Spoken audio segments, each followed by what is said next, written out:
poetry teacher is hiding behind the picture books in the junior library behind the rest of the English department. He and them have a disagreement.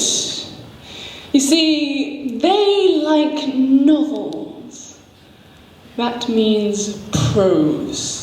They prefer to see words splattered flat into paragraphs and chapters, claim as much space in the page as they can, have no notion of poetry's honing in the slickness of rhythm and slimness of form, and line breaks, for God's sake. Think of their children. Shouldn't they be taking lessons in those?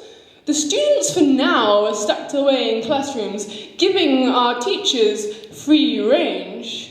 But just when our poet thinks he's safe, that posse of prose lovers rise from behind a pile of books.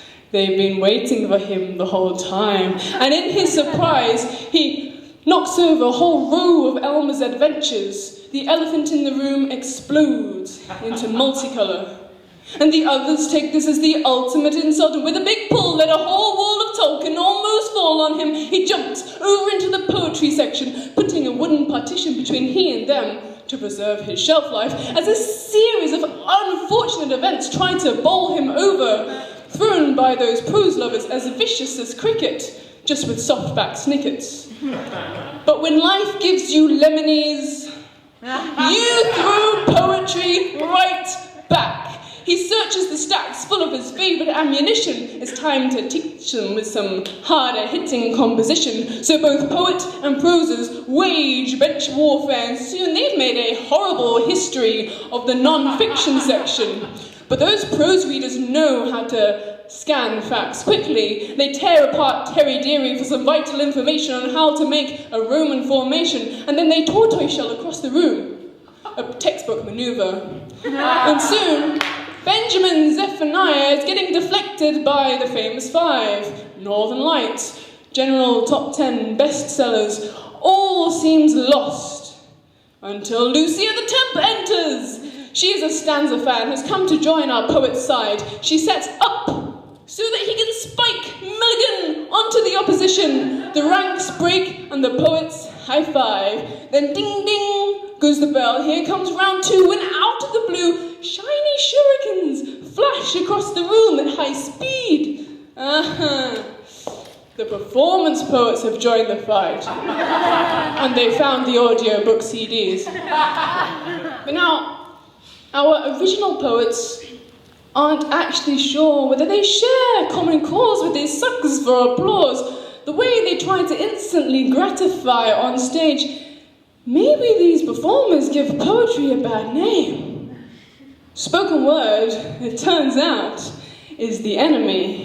And as champions of the book, these poets know how to transform the page. So they fold, roll, dial into paper-sharp aeroplanes, an army of unintentional origami swans across the room. The situation is snowballing as the prose readers take a leaf from their own books and do the same. So in a twist of fate and paper, Gandalf and Babe get ripped from individual worlds and gripped together. They ride to war, aimed at those spoken word jokers. And with none of their own material to hand, these vocal vigilantes scamper, spineless.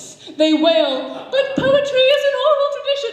Please, the page might say. The first worthwhile poetry was written. You use YouTube videos as text. Your stuff is archived in the shifty permanence of Wi-Fi. Please accept the irony that for an art form so physical, you're now failing to find things to throw physically. What you gonna do?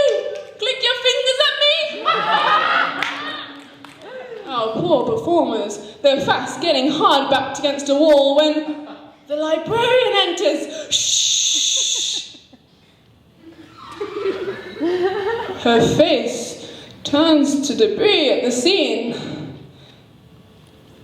The teachers pause, let books fall to the floor. The library looks like the inside of a shredder. A carpet of children's literal confetti, all shuffled, all overlapped. What a beautiful pussy you are, says Voldemort to the Cat in the Hat. And Mallory Blackman now finds finds herself resting in the political non-fiction. Now there's a thought. So it's the teachers, book-marked, dog-eared, paper-cut, who go home when the bell rings. And it's the students who come in to stand in this three-dimensional book that shouts out from the ground a different kind of volume. The pieces steam.